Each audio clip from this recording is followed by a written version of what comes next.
It's 10:40 a.m. on a random Tuesday. The suburban street is completely silent except for the rhythmic mechanical ticking of a lawn sprinkler. If you drive down this road, you'll see empty driveways and locked doors. Everyone is gone. Everyone is deployed to their respective battle stations. But at the end of the cul-de-sac, a man named Arthur is sitting on his front porch. He's wearing a faded gray t-shirt. He is drinking cheap black drip coffee. In his driveway sits a 12-year-old Toyota sedan with a highly visible dent on the rear bumper. To the untrained, socially conditioned eye, Arthur looks like a guy who fell behind. Society looks at that dented bumper, looks at the unbranded shirt, and assumes he missed the boat. But Arthur isn't unemployed, and he didn't call in sick. Arthur is 41 years old, and he is permanently retired. Right now, 20 miles away, in the downtown financial district, a man named Julian is sitting in a heavily air-conditioned, glass-walled conference room. Julian is 39. He makes $160,000 a year. He's wearing a tailored shirt that feels like a physical straitjacket, and his wrist is weighed down by an expensive smartwatch that vibrates with passive-aggressive emails every 12 minutes. He just parked a leased 2024 luxury SUV in the corporate garage. You know the exact smell of that car, that artificial, new leather scent of a depreciating liability. Julian looks like the undisputed winner of the American dream. He posts his airport lounge access on social media. He gladly picks up the tab at happy hour. But Julian's chest is permanently tight. His resting heart rate is 85 beats per minute. He hasn't slept a full 8 hours without pharmaceutical help since 2019. If Julian misses 2 consecutive paychecks, his entire carefully curated empire crumbles. The mortgage on the oversized house he barely spends awake time in will default. The car lease will suffocate him. The credit cards, maxed out from desperately trying to maintain the illusion of his zip code, will detonate. Julian is what the system calls premium broke. He is the ultimate high-performing lab rat running on a diamond-encrusted wheel. He generates massive velocity, produces incredible friction for the economy, and goes absolutely nowhere. Modern success is no longer a measure of freedom. It is a competitive performance art, funded entirely by high-interest debt, performed for an audience of strangers who do not care about you. You are handed a script the exact day you graduate. You are told that the reward for surviving the stress of a high-paying job is treating yourself to things you don't actually need. You get the promotion, so you buy the bigger house. You get the annual bonus, so you finance the heavier German car. The corporate matrix doesn't want you to build real wealth. It wants you to build a lifestyle so incredibly expensive to maintain that you never have the leverage to say no to your manager ever again. That is the unspoken, foundational rule of the modern economy. They give you just enough disposable income to buy the bait, the endless subscription boxes, the upgraded flights, the gourmet takeout you order because you are too emotionally drained to boil a pot of pasta, but never enough actual equity to break the lock on the cage. You look at Arthur on his porch and think he's a failure because he refuses to acquire shiny objects. But Arthur bought the one asset Julian literally cannot afford. Arthur bought his own Tuesday mornings. He bought his nervous system back. The massive gap between Julian's panic attacks and Arthur's silent mornings has nothing to do with luck. It has nothing to do with inherited wealth or algorithmic day trading or clipping grocery coupons until you're miserable. It is a profound psychological hijacking, a deliberate, mathematically engineered illusion designed to keep high-earning, intelligent people chained to desks until their biological clocks simply run out. The problem is, Your brain has been deeply programmed to reject this reality. You are wired to panic if you don't look objectively successful to your peers.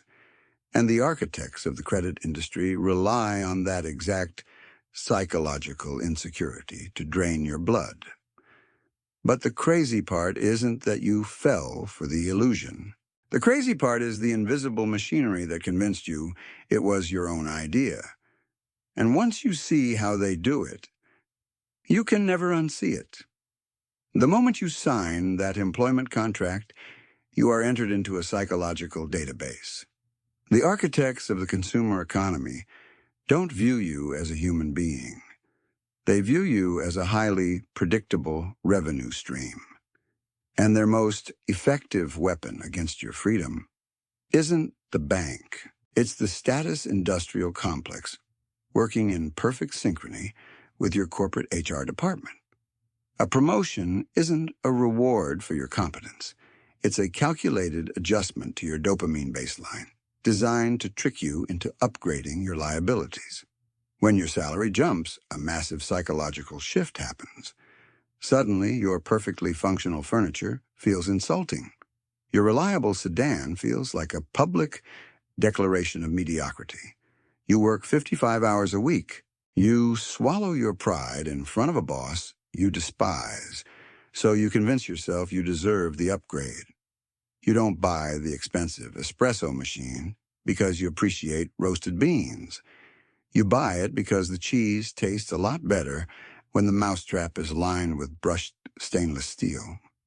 You upgraded from a metal cage to a velvet one, but you completely ignore that the door is still locked from the outside. This cycle is driven by the fear of stagnation. You are terrified of bumping into an old friend and looking like you haven't leveled up. You are paying a massive percentage of your income just to maintain a curated fiction for an invisible audience. Rule 1. The ego tax paradox. The ego tax is the most expensive bill you will ever pay, and it doesn't show up on your bank statement.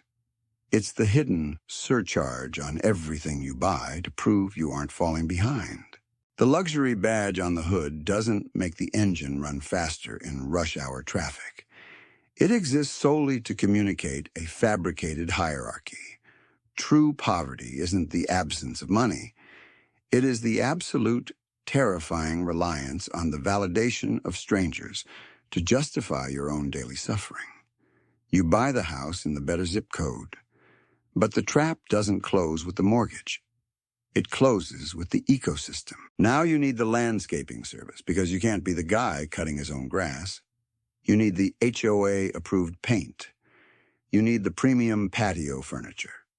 You are bleeding out from 1,000 tiny cuts, and every single cut is disguised as a necessary standard of living. It happens so slowly you don't even feel the venom entering your bloodstream. It is a highly contagious financial disease that infects every single raise before the money even hits your account. Rule 2. The lifestyle. Creep virus. The system absolutely loves an exhausted worker. An energized human being is a threat to the consumer economy. But a tired worker? A tired worker orders a $30 DoorDash delivery at 8 p.m. on a Wednesday because they lack the cognitive bandwidth to chop an onion. A tired worker books the overpriced resort on a credit card because they need to numb the pain of the 50 weeks they spent staring at a monitor. You call it retail therapy. The corporations call it wealth transfer. Every time your income goes up, your baseline for comfort magically moves right alongside it. You are running faster on the wheel, sweating, panting, checking your bank app in a mild panic 3 days before payday. You earn twice what you did 10 years ago, but you feel twice as broke. You comfort yourself by saying it's just the cost of modern life. You think you're just spending cash. You have no idea what you are actually burning. You tell yourself it's just money. You look at the balance in your checking account, you see a number that covers the monthly payment, and you assume you are safe.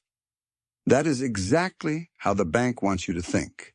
They want you focused on cash flow, completely blind to the silent, invisible force that is actually destroying your life. You are not spending dollars. You are spending your own biological clock. Let's do the brutal math the dealership desperately hopes you never calculate. We will look at Julian's leased luxury SUV. He pays $800 a month for the vehicle, plus another $200 in premium insurance to protect the bank's asset. $1,000 every 30 days. Julian justifies this because his corporate salary covers it. He thinks the car cost him $12,000 a year. He is mathematically illiterate. The true cost of an object is never the sticker price. The true cost is the opportunity you permanently assassinated to acquire it. If Julian kept his paid-off, dented sedan like Arthur and redirected that $1,000 a month into a basic, unglamorous index fund, the math becomes a horror story for his ego. Over 20 years, assuming average historical market returns, that money doesn't just stack up. It compounds. It explodes into roughly $750,000. Let it sit for 25 years, and you easily cross the $1 million mark. $1 million in a conservative index fund generates $40,000 to $50,000 a year in passive dividends, forever. That is enough baseline income to cover food, shelter, and survival without ever needing to answer to a manager again. Julian didn't buy a car. He bought an $80,000 piece of metal and paid for it by setting fire to $1 million of his own future. He voluntarily traded a decade of absolute freedom for a heated steering wheel and a temporary dopamine hit. Rule 3. The 30-year illusion. The trap isn't just in the driveway. It is the roof over your head.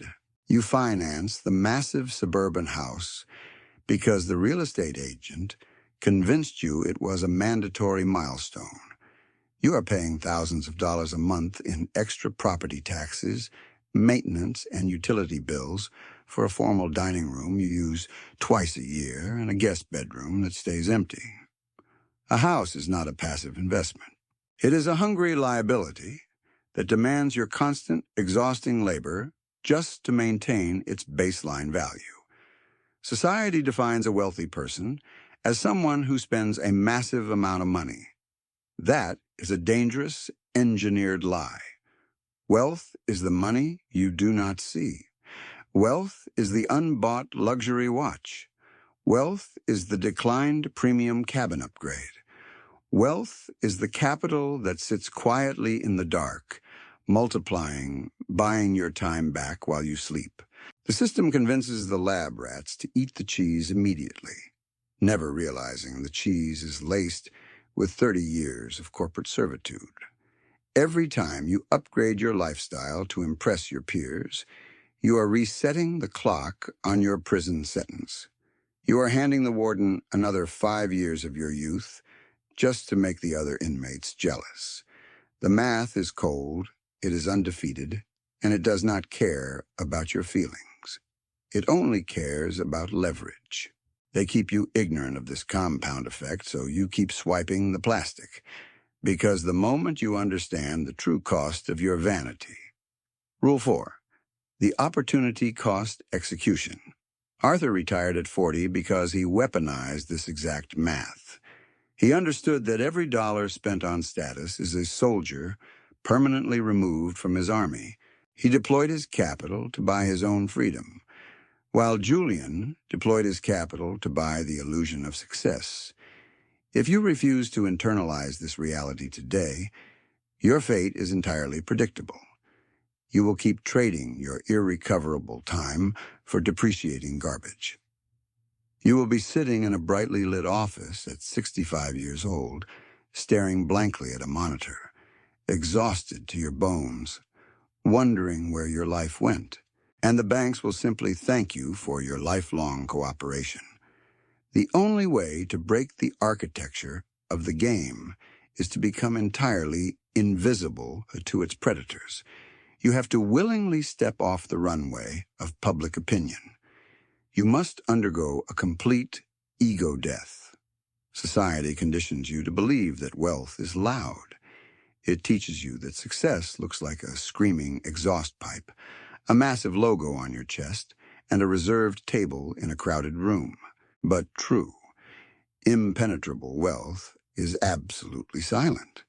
It operates in the shadows. It wears unbranded cotton and drives reliable, depreciated Japanese sedans. If you want to escape the wheel, you have to embrace a radically counterintuitive concept. You must fall in love with financial boredom. The pack is constantly chasing the next hit of adrenaline. They need the thrill of the dealership paperwork. They need the rush of unboxing the new titanium device. Real equity is shockingly boring.